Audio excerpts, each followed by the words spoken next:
Bonjour et bienvenue sur mon YouTube onespoonfrench.com. 안녕하세요, 니콜라입니다.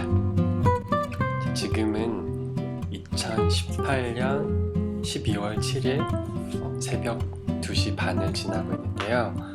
오늘은 조금 색다른 주제로 여러분들께 말씀을 드리고자 해요. 이런 제목으로 이야기를 나눌까 하는데요. 예전에 제가 블로그 활동을 할 때 많은 분들이 궁금해 하셨었던 거예요. 프랑스어 과연 혼자서 공부할 수 있을까요? 독학할 수 있을까요? 이런 고민들, 질문들을 많이 해주셨었는데요. 제 경험을 바탕으로 한번 여러분께 오늘은 좀 진지하게 말씀을 드리고자 합니다. 잠깐 물을 마시고 왔는데요. 새벽 시간이다 보니까 목소리가 좀 많이 가라앉은 것 같아요. 그래서 사실 목이 많이 좋지 않은 상태인데 그래도 끝까지 들어주세요. 결론부터 말씀드리자면 프랑스어 독학 가능합니다. 왜냐하면 제가 경험자이니까 정말 자신감 있게 말씀드릴 수 있어요. 저는 사실은 프랑스어를 누군가에게 배운 적이 없었거든요. 이 강의 끝날 때쯤에 제가 6가지 그 독학할 수 있는 노하우를 정리해서 말씀드리도록 할게요. 우선 니콜라가 누구인지에 대해서 여러분께서 궁금해 하실지 모르겠지만 저에 대한 몇 가지만 말씀을 드리도록 할게요. 저는 우선 남자이고요. 목소리 들으시면 아시겠지만 예전에 제가 블로그 활동을 할 때는 제가 글을 올리는 스타일이나 아니면 블로그를 꾸미는 스타일을 보시고서는 일부 이웃분들이 저를 여자로 착각하신 경우가 있었어요. 꽤 있었던 것 같아요. 그래서 나중에는 제가 남자인 거 아시고 나서 실망하셨던 분도 계시고 일부는 이웃을 끊으셨던 분도 몇몇 계셨던 것 같아요. 그런데 전 말씀드렸듯이 또 목소리 들으시는 것처럼 남자이고요. 경기도에 살고 있습니다. 일단 저에 대해서 몇 가지 그런 키워드를 말씀드리면 일단 중국어를 말씀드릴 수 있겠는데요. 제 전공은 중국어예요. 프랑스어를 전공했던 건 아니고요. 고등학교 때 중국어 선생님 수업을 너무 즐겁게 들었었어요. 그래서 제가 유일하게 전체 학년 중에서 제일 열심히 공부하는 학생이었었기 때문에 중국어 선생님이 저를 굉장히 예뻐해 주시고 책도 많이 챙겨주시고 우수야 너는 커서 선생님처럼 훌륭한 중국어 선생님이 돼야 해 이제 이런 말씀도 해주셨고 그래서 정말 선생님이 중국어 선생님이 되고 싶어서 사실은 중국어를 전공을 했었는데 중간에 사실은 포기했어요. 이유는 한자가 너무 어려웠기 때문에 말은 가능한데 듣는 것도 가능한데 이거 읽고 쓰는 게 너무 힘들어서 지금은 포기했고 그냥 지금은 여행 가서 이렇게 길을 잃어버리지 않을 정도의 그런 회화 정도만 간단하게 구사할 수 있을 정도예요. 그리고 제 직업은 영어를 가르치고 있는데요. 초등학생, 중학생, 고등학생들에게 영어를 가르치고 있거든요. 학원에서 꽤 오래 학원 선생님으로서 일했어요. 제가 정말 즐거워하는 일이고 프랑스어 한 스푼이라는 블로그를 한동안 굉장히 열심히 하다가 한동안 멀리 했었던 열심히 하지 못했었던 이유는 바로 이제 일에 전념하다 보니까 사실은 그랬었거든요. 그래서 중국어를 전공했고 영어를 가르치는 일을 하고 있지만 또 프랑스어 한 스푼을 통해서 여러분들께 프랑스어로 뭔가 도움을 드리고 싶은 니콜라입니다. 뭔가 연결이 안 되잖아요. 중국어, 영어, 프랑스어 어학이라는 그런 공통점은 있지만 그래서 사람들이 제가 하는 일, 제가 좋아하는 거 이런 걸 들었을 때 조금 의아해 하시는 분들이 많이 있었어요. 그러면 니콜라가 왜 프랑스어를 시작하게 됐는지 간단하게 말씀을 드리면요. 제가 2000년대 몇 년도인지는 정확하게 말씀을 드리진 않을게요. 나이가 나올 수도 있으니까 제가 2000년대 수능을 마치고 난 다음 날에 어떤 백화점을 갔는데요. 그 백화점에서 우연히 어떤 외국인 가족과 엘리베이터를 타게 됐어요. 근데 그 가족들이 이렇게 막 얘기를 하는 걸 들었었는데 그 대화하는 소리가 마치 저한테는 음악 소리처럼 들렸던 거예요. 그래서 제가 그때 유일하게 하나 알아들었었던 단어가 있는데 그게 바로 merci 였어요. merci.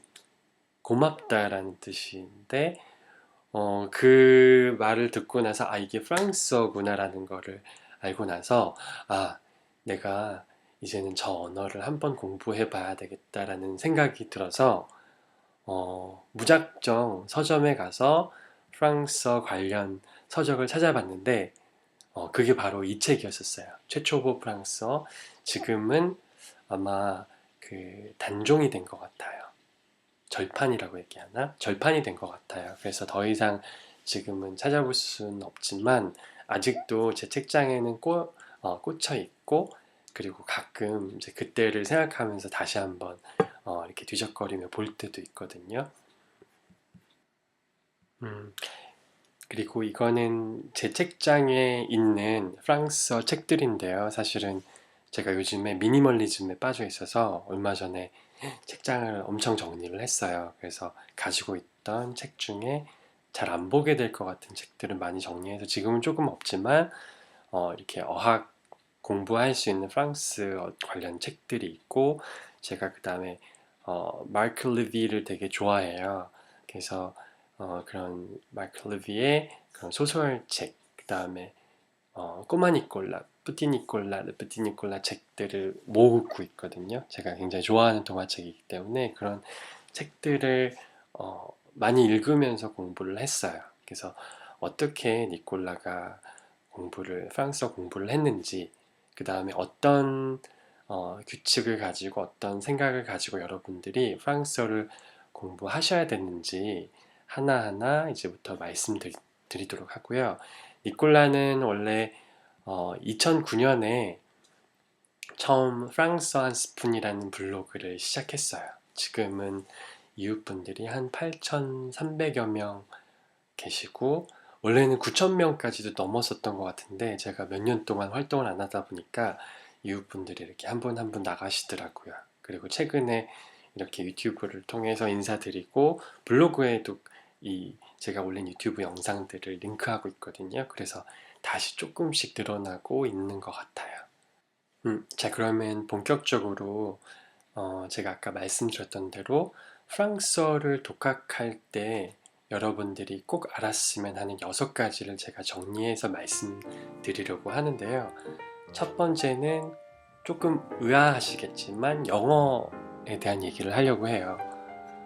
프랑스어를 아무리 좋아해서 배우시더라도 영어는 기본이라고 생각을 하셨으면 좋겠어요. 그거는 어떤 언어이든 마찬가지인 것 같아요. 아무리 중국어를 잘해도 일본어를 잘해도 프랑스어를 잘해도 이 영어 실력이 탄탄하지 않으면 취업이라든지 여러 가지 일을 할 때 많은 문제에 겪게 될 거예요. 그렇기 때문에 일단 영어가 기본이고요. 그리고 영어를 어느 정도 공부해서 익숙해지신 분이라면 프랑스어 공부하는 게 정말 쉬워요. 예, 그래서 영어 공부를 했으면 좋겠다고 말씀드리는 거고요.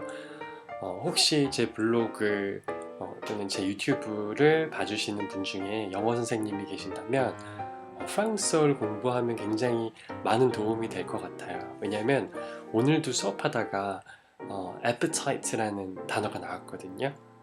영어로는 식욕이라는 뜻이잖아요. 이제 그거를 가르치면서 프랑스어에서 원래 이것이 온 거다.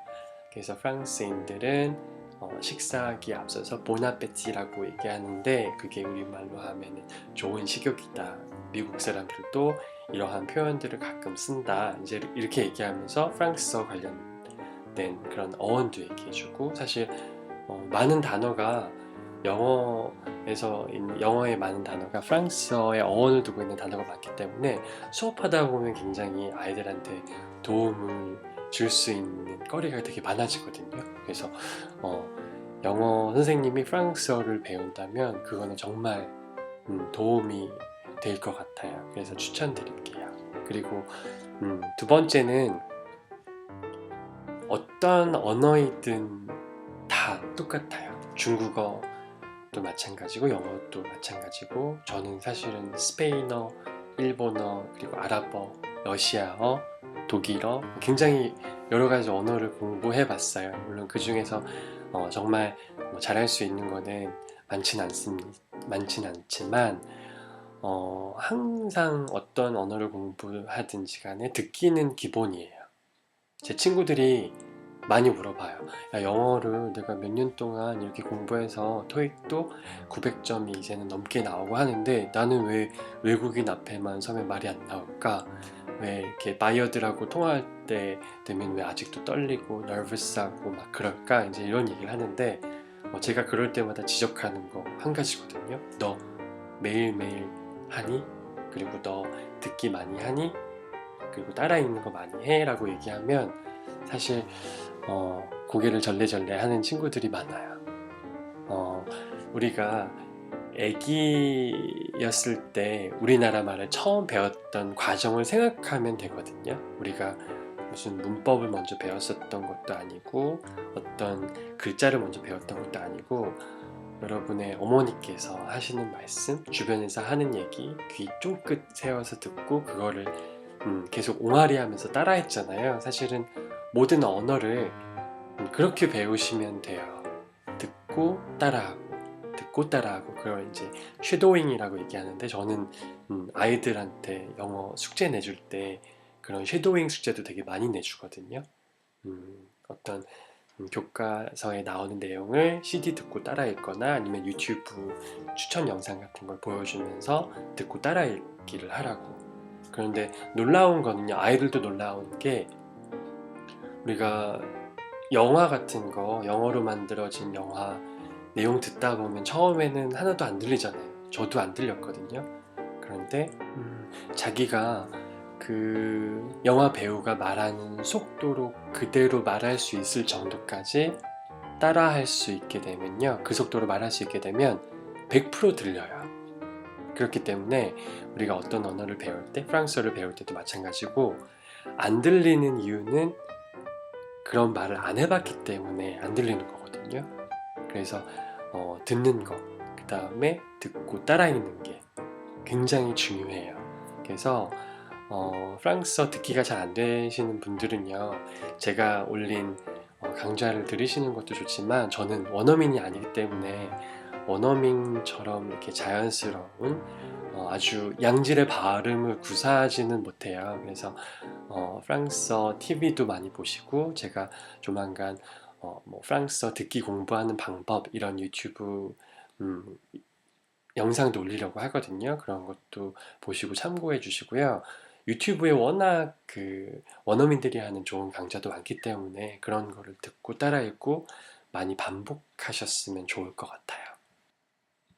그 다음에 세 번째로 문법에 대해서 말씀드리려고 하는데요. 프랑스어를 처음 배우시는 분들은 이 문법 공부가 굉장히 중요해요. 왜냐하면 우리가 일단은 영어를 배웠기 때문에 영어 문법에 익숙하잖아요.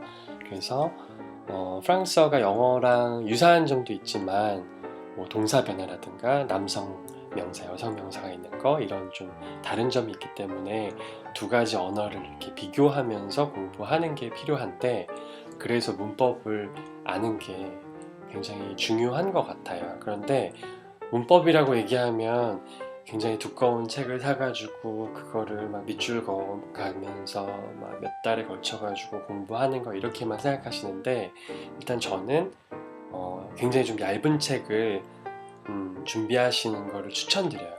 그 중에서 이제 제가 읽었었던 책이 지금도 나오는지 모르겠어요. 근데 쉽고 실용적인 프랑스어 문법이라는 책인데, 문법 공부하실 때는 일단 처음에는 가볍게 처음부터 끝까지 이렇게 넘기면서 뭐 따라 읽어도 보시고 그냥 가볍게 이렇게 읽어보시는 게 좋아요. 그리고 절대 한 번 끝까지 읽었다고 문법 공부는 끝나는 게 아니라 적어도 이렇게 준비하신 책은 네다섯 번 이상은 읽어봐야 되거든요. 그러면 처음 읽었을 때랑 두 번째 읽었을 때, 세 번째 읽었을 때 정말 느낌이 달라요. 점점 더 이해의 폭이 깊어지기 때문에 문법책은 한 번 사셨으면은 정말 본전을 뽑을 때까지 다섯 번 이상 통독하시는 거를 추천드리도록 할게요. 그리고 니콜라의 프랑스어 문법 강좌도 가끔은 들어주시고요. 그리고 네 번째로 가르쳐 보는 거는 정말 좋은 방법이에요. 무엇을 배우든지 간에 정말 그거를 완전히 잘 이해하고 본인의 것으로 만들기 위해서는 가르치는 것만큼 좋은 방법이 없거든요.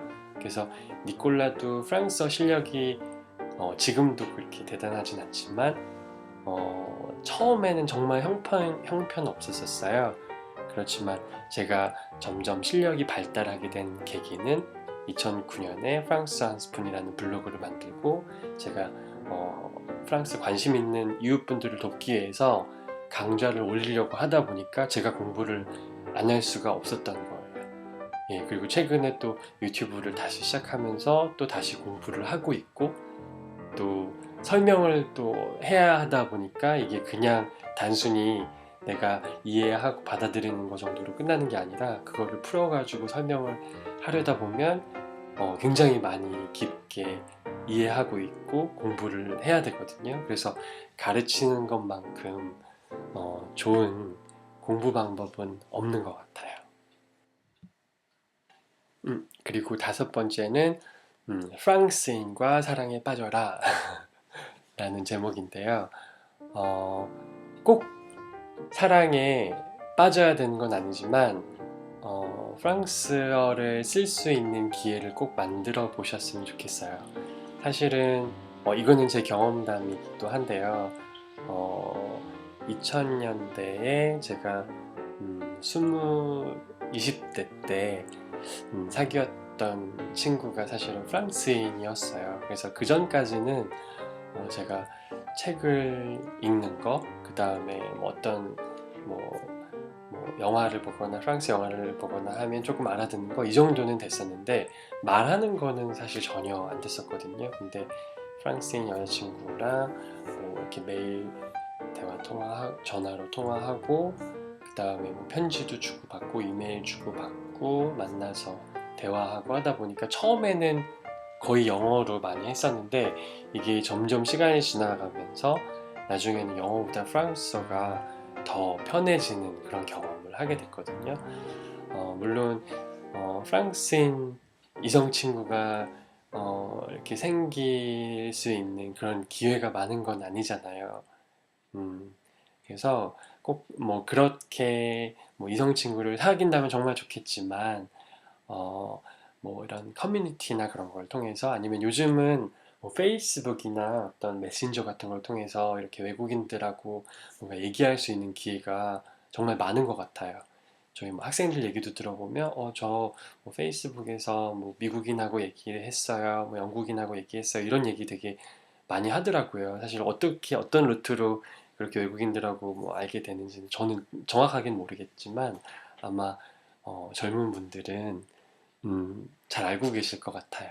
그래서 그렇게 프랑스어를 공부하셨으면 반드시 그걸 활용해 보실 수 있는 좋은 기회를 만들어 보십사 그렇게 말씀드리고요. 제가 조금 여유가 생기면 오프라인을 통해서 제 유튜브를 들어주시는 분들 그리고 예전에 프랑스 한 스푼 이웃분들과 그런 스터디 모임도 한번 해보려고 해요. 물론 지금은 조금은 정신이 없을 때라서 일단은 유튜브 하는 걸로 만족하고 있지만 그럴 때 여러분 관심 있는 분들은 제가 부를 테니까요. 그럴 때 같이 함께 해주시면 좋을 것 같아요. 그리고 여섯 번째 당연히 빠뜨릴 수 없는 거겠죠. 프랑스어 한 스푼을 구독하시면 제가 이 유튜브를 통해서 많은 정보를 드리도록 하고요. 그리고 저도 나름대로 열심히 공부하면서 제가 배운 것들을 여러분들께 그냥 마구마구 이렇게 풀어드리도록 할 테니까요. 프랑스 한 스푼 구독해 주시고 제가 더 열심히 할 수 있도록 채찍질 해주시고 응원해주세요. 저도 여러분들이 프랑스어를 사랑하는 많은 분들이 열심히 공부하실 수 있도록 끝까지 응원하겠습니다. Bon courage! 자, 지금까지 새벽에 몽롱한 상태에서 진행하는 허접한 저의 강의를 들어주셔서 너무 감사합니다. Merci tout le monde. Bonne nuit. 잘 자요.